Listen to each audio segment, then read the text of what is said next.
चलिए विद्यार्थीगण, आज जो है आप लोगों के लिए सिंपल फ्यूचर टेंस का पैसिव वॉइस लेकर आया।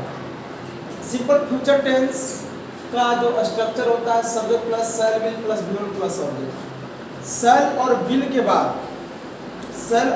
के बाद जब भी वी1 दिखेगा वो वाक्य जो है आपका सिंपल फ्यूचर का रहेगा। सेल विल के बाद जब भी वी1 भर का पहला फॉर्म रहेगा वो वाक्य सिंपल फ्यूचर का होगा।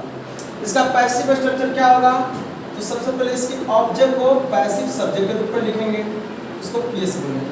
फिर इसी पैसिव सब्जेक्ट के अनुसार सेल या विल लगाना है और उसके बाद जो है बी लगाना है और ये जो वर्ब है वी1 इसका भी थ्री रूप लिखना है।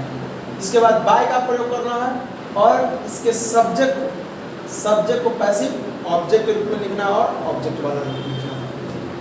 देखिए सेल और विल के बाद वी1 रहेगा ना, और जब भी आप पैसिव बनाइएगा तब उस वी1 को वी3 में बदलने के पहले क्या लगाना है? बी लगाना है। सेल विल के बाद जब भी वी1 देखिएगा वो तो सिंपल फ्यूचर टेंस का वाक्य होगा और जब पैसिव बनाएंगे तो वी1 का जब वी3 लिखा जाएगा तो बी लगा करके लिखा जाएगा। देखिए जो भी वाक्य देख रहे हैं सेल के बाद जो है वी1 है सिंपल फ्यूचर टेंस का वाक्य हो गया, विल के बाद वी1 है सिंपल फ्यूचर टेंस का वाक्य हो गया, विल के बाद देखें नॉट है वो बात करते वर्ब जो देख रहे हैं विल के बाद वर्ब जो है वी1 रूप है इसके साथ लगने वाला वर्ब वी1 है इसलिए सिंपल फ्यूचर का होगा। सेल के बाद जो वर्ब का पहला फॉर्म आया है सिंपल फ्यूचर का वाक्य है। विल है और बाद में जो आपका वर्ब का रूप आया है वो वी1 है सिंपल फ्यूचर का वाक्य है।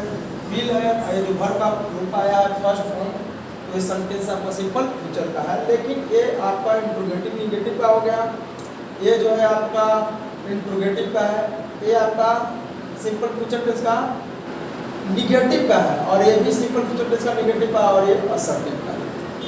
चलिए इसका पैसिव वॉइस बनाते हैं। तो यू ऑब्जेक्ट है ये सब्जेक्ट के रूप में आएगा तो यू ही लिखाता है, यू का ऑब्जेक्ट रूप भी यू, यू का सब्जेक्ट रूप भी यू होता है। यू के साथ लगेंगे विल। अब देखिए क्या बोला है कि सेल विल के बाद जब वी1 लगा हुआ रहेगा तो जब वी1 को वी3 लिखेंगे तो बीई लगा करके वी3 लिखना है। हेल्प का वी3 हेल्प, बाय लगाना है पीओ। तो ये जो आई है यहाँ पे इसका पैसिव ऑब्जेक्ट रूप आएगा तो क्या होगा? मी होगा। इसको देखते हैं हिम आएगा सब्जेक्ट के रूप में तो ही हो जाएगा, ही के साथ विल लगेगा। सेल विल के बाद वी1 तो वी1 को जब भी पैसिव में लिखेंगे वी3 रूप में तो बी लगाएंगे, उसके बाद वी3 रूप में लिखेंगे। बाय लगाना है और नाम यहाँ ऑब्जेक्ट रूप में जरूरत है। दिस वर्ब को सब्जेक्ट के रूप में आएंगे, दिस वर्ब को सब्जेक्ट के रूप में यहाँ लिखेंगे, इसके साथ विल लगेगा। नॉट है तो नॉट लिखेंगे। अब सेल विल वाला में वी1 है अब इसके पैसिव में वी1 को तो वी3 रूप में लिखेंगे तो वी3 रूप में लिखने के लिए बी लगाएंगे। इसके बाद डन बाय ये जो है ऑब्जेक्ट रूप में है। इट आएगा सब्जेक्ट के रूप में, इट के साथ विल लगते हैं। नॉट है तो नॉट लिखेंगे। अब सेल विल के बाद वी1 है तो वी1 को जब भी वी3 में बदलेंगे तो बी लिखेंगे। इसके बाद इसका वी3 रूप टेकन बाय मी। आप समझ सकते हैं क्या हो रहा है? अब देखिए आप ये जो सेंटेंस है सीधे एक्जुलरी वर्ब से आरंभ होगा। तो क्रिकेट ऑब्जेक्ट है इसको सब्जेक्ट के रूप में लिखेंगे क्रिकेट। क्रिकेट के साथ क्या लगेगा? विल। तो इंट्रोगेटिव का वाक्य है तो विल आगे लग जाएगा। अब इस वर्ब का तीसरा रूप लिखना है तो बी लगाएंगे और इसका तीसरा रूप लिखेंगे। इसके बाद जो है बाय का प्रयोग करेंगे और यू का ऑब्जेक्ट रूप यू होगा। इसमें देखें तो हिम आएगा सब्जेक्ट के रूप में, ही के साथ भी विल लगता है, ही के साथ भी विल लगता है। नॉट है तो नॉट।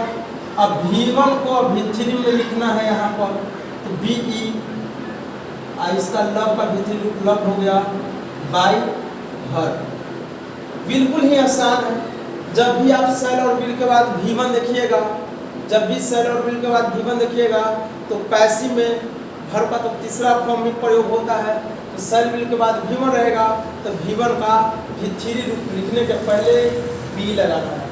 वी1 का वी3 पर लिखने के पहले बी लगाना है। कब? जब सेल विल के बाद वी1 रहेगा तब। तो अब मुझे विश्वास हो चुका है कि आप जो है इस नियम को पूरी तरह से समझ चुके हैं। सिंपल फ्यूचर टेंस का वाक्य जो है आपका क्लियर हो चुका होगा। जय हिंद, जय भारत।